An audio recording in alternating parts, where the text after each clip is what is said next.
నమస్తే, welcome to our channel. ప్రస్తుతం మనతో ప్రముఖ ఆధ్యాత్మికవేత్త, ఆస్ట్రాలజర్ సాయి శర్మ దత్తానంద గారు ఉన్నారు. వారితో మాట్లాడదాం. నమస్తే అండి. నమస్తే అమ్మ.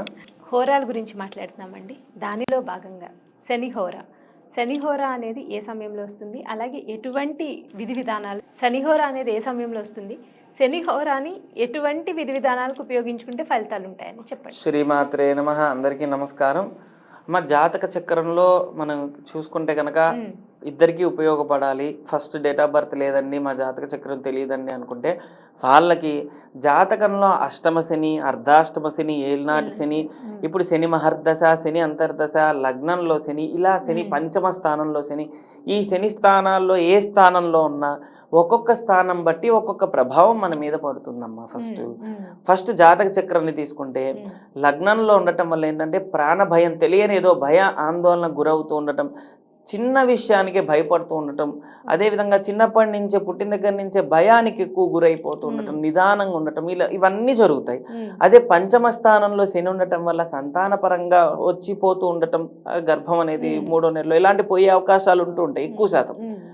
అదేవిధంగా కొంతమందికి సప్తమ స్థానంలో ఉండటం వల్ల నిదానమైన భర్త కానీ, నిదానమైన స్త్రీ భార్య కానీ, అంటే గొడవలు అవుతూ ఉండటం కానీ, ప్రతి విషయంలో నిదానం ఉండొచ్చు కానీ అతి నిదానం పనికిరాదమ్మా. మనకి బాగా దాహం వేస్తుంది అనుకో, నీళ్లు తీసుకురా అన్నాం అనుకోండి, గంట తర్వాత తెచ్చిస్తే చాలా కష్టం కదా. కాబట్టి అలాంటి ప్రభావం కానీ, అష్టమ శని అంటే మనకి ఇప్పుడు చూసుకుంటే ప్రజెంట్ కొంతమందికి రాసులకి కర్కాటక రాశి అష్టమ శని ఏంటంటే వాహన గండాలు, వాహన సంబంధించిన ఇబ్బందులు, ఇవన్నీ కూడా అమ్మ శని కారణం.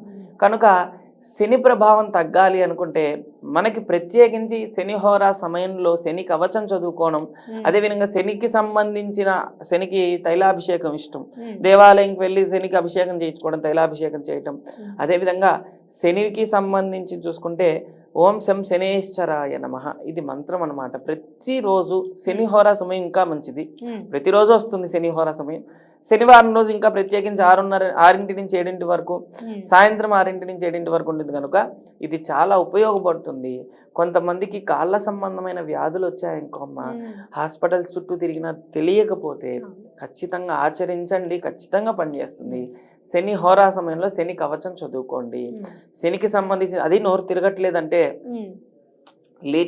లీటర్ నువ్వుల నూనె తీసుకెళ్ళి మన దగ్గరలో ఉన్న దేవాలయంకి, అంటే ఆర్గానిక్ తీసుకోవాలి, పాడైపోయింది కాకుండా మంచిది తీసుకెళ్ళి దీపారాధన నిమిత్తం స్వామి వారికి సమర్పిస్తే, ఏ దేవాలయం అన్నా పర్లేదమ్మా. ఎందుకంటే శని కర్మకారకుడు. మనకి పూర్వజన్మలో సంబంధించింది కర్మ, రుణం 2 ఉంటాయమ్మా. కర్మ వచ్చేసరికి శని కారకుడు కనుక శనికి సంబంధించింది అనుభవిస్తూ ఉంటాం. కాళ్ళకి సంబంధించిన దెబ్బలు రావడం, కాళ్ళకి దెబ్బలు తగులుతూ ఉండటం, కాళ్ళ సంబంధమైన వ్యాధులు వస్తూ ఉండటం, కాళ్ళు వంకర్లు పోతూ ఏదో ప్రాబ్లమ్స్ ఉన్నాయంటే అదంతా శని ప్రభావమే, ఖచ్చితంగా శని ప్రభావమే. ఎందుకంటే ఆయన నడవడిక ఇష్టం. అంటే మనం ఎలా నడుస్తున్నామా అని చూస్తాడు. ఒక మంచి స్థితిలో వ్యాపారం బాగా నడిచిందండి, ఇప్పుడు అసలు నడవట్లేదండి, ఏళ్ళనాటి శని వచ్చిందని చాలా మంది చెప్తుంటారు. కారణం ఏంటంటే వ్యాపారం చేయటం అంటే మనం ఏ వ్యాపారం చూసినా దానిలో మనం లాభం లేకుండా చేయము. లాభం రావాలంటే మనం మోసం చేయాల్సి వస్తుంది కొన్ని విషయాల్లో. ఆ శని భగవాన్ ఏం చేస్తాడంటే ఆ పీరియడ్ వచ్చినప్పుడు ఏంటంటే ఇక తప్పు చేయనీయకుండా ఆ కర్మ మనం అనుభవించేటట్టు చేస్తూ ఉంటాడు అనమాట. కనుక అలాంటివన్నీ కూడా శని ప్రభావాలే. శనికి సంబంధించి శని కవచం పొద్దున పూట, సాయంత్రం పూట చదువుకుంటే మంచి ఫలితం వస్తుంది. విష్ణు సహస్రనామం చదువుకుంటే మంచి ఫలితం వస్తుంది.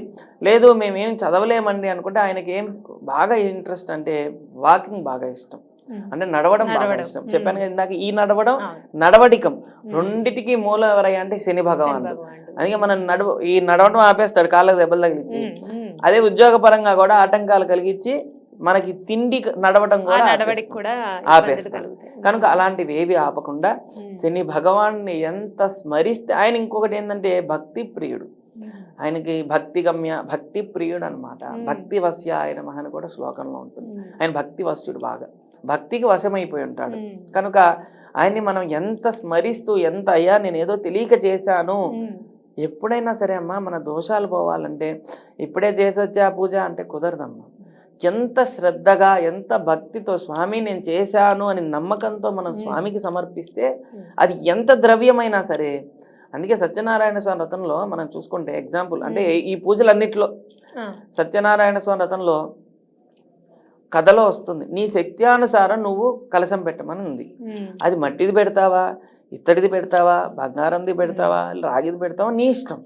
నువ్వు నన్ను అర్చించడం నాకు ముఖ్యం కనుక ఈ మట్టిదే పెడతావా పెట్టు, దానిలో తప్పేం లేదు. అందుకే మట్టితోనే కలశం పెట్టచ్చు, తప్పేం లేదు. కొంతమంది లింగాలు తయారు చేస్తారు, శివలింగాలు, అవి కూడా చిన్న చిన్న మట్టితో శివలింగాలు, మహాలింగార్చన మట్టిలోనే ఉంటుందంట.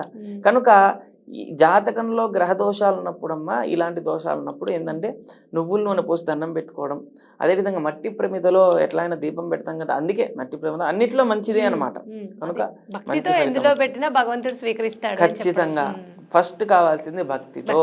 నేను బంగార ప్రమిదతో పెట్టాను అంటే కుదరదు, భక్తితో చేస్తే మంచిది అని అర్థం. కనుక శని భగవానుడు భక్తి ప్రియుడు.